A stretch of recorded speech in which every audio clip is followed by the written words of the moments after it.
એક એવું ફળ જે આપણે માત્ર ઉનાળામાં મળે છે અને એની તાસીર ઠંડી છે. એ ફળ તો આપણે બહુ બધું ટેસ્ટ લઈને ખાય છે, પણ એ અંદરનો જે ભાગ હોય છે ફળના, એ ગરબ હોય છે, ગુદો હોય છે, એને આપણે ફેંકી દઈએ છે.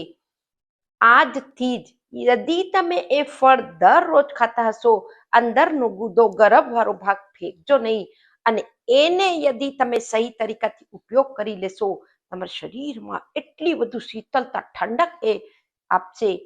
હું Kalpana Rathod, acupressure acupuncture therapist, diploma in alternative medicine. એ ફળ જે કે શરીરમાં શીતળતા આપે છે, પિત્તને શાંત કરે છે, કબજિયાતને મટાડે છે, હાથ પગના તળિયાની બળતરાને દૂર કરે છે, ગેસ, એસિડિટી, કબજિયાત, અફારો એ બધી શિકાયતને દૂર કરવાની અદ્ભુત ક્ષમતા. એની સાથે ઉનાળામાં શરીરમાં પાણીની ઉણપ નહીં થવા દે એવું ફળ, જેને આપણે શક્કરટેટી કહે છે. દરેક ઘરમાં અત્યારે શક્કરટેટી આવે છે. શક્કરટેટીના અંદરનું જે ગરબ હોય છે, એને તમે થોડું પાણી મિક્સીમાં નાખી, એને ગરબને પહેલા નાખી દેજો, પછી થોડી પાણી ઉમેરી દેજો. એની બાદ એને સરસથી પીસી લેજો, ગાળી લેજો.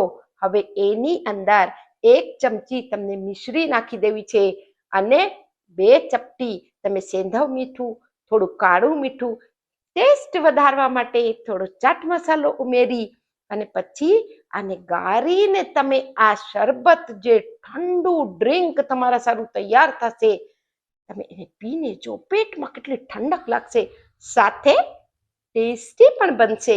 વેસ્ટમાંથી બેસ્ટ બનાવવાનો સૌથી સરળ આ તરીકો છે. વધુથી વધુ લોકોને શેર કરો, કારણ કે અત્યારે દરેક ઘરમાં શક્કરટેટી જરૂર આવે છે. સ્વસ્થ રહો, ખુશ રહો. નમસ્કાર.